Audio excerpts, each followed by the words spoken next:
السلام عليكم. ولاد الناس راه زادوا فيه بزاف. هادشي زاد فيه تبسال تبسال تبسال تبسال تبسال. آه كيدفعوك باش ترونكيل غاديين نتفرجوا في الماتش ديال اولمبيك اسفي.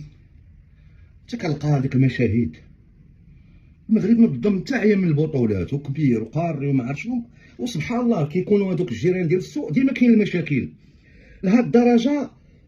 مشى بهم الخبث ومشى بهم، ولا كنلوم حتى شي وحدين اللي غادي مرحبين بهم ديما هذاك اللحاسه ديما هذوك هما شبابنا. خاصنا نديروا شي قانون كيمنع الحس الكابا. ها هما خسروك العز ديالك. واللي خطير في الامر ان هذوك التبعيه ديال الجزيره، ما عرفتش سميتها الجزيره ولا الجزائريه، يمكن غتولي سميتها، لان كنلاحظ ديما انهم ديما دايرين لهم وثائقيات عليهم وحكاو كانت المقاومه وكيلعبوا لهم الصوره وكيشيتوا ليهم وما تيجبدوش شي احداث طرات تما، ما تيدوش على ديما الشتاء الصباط. وهادوك هادوك هما جاو دابا الاسفي. واش كيقول لك؟ لا خاص. وداك الجزائري تا هو الكرغولي معاه تيقول لنا انه الجماهير تفسد العرس.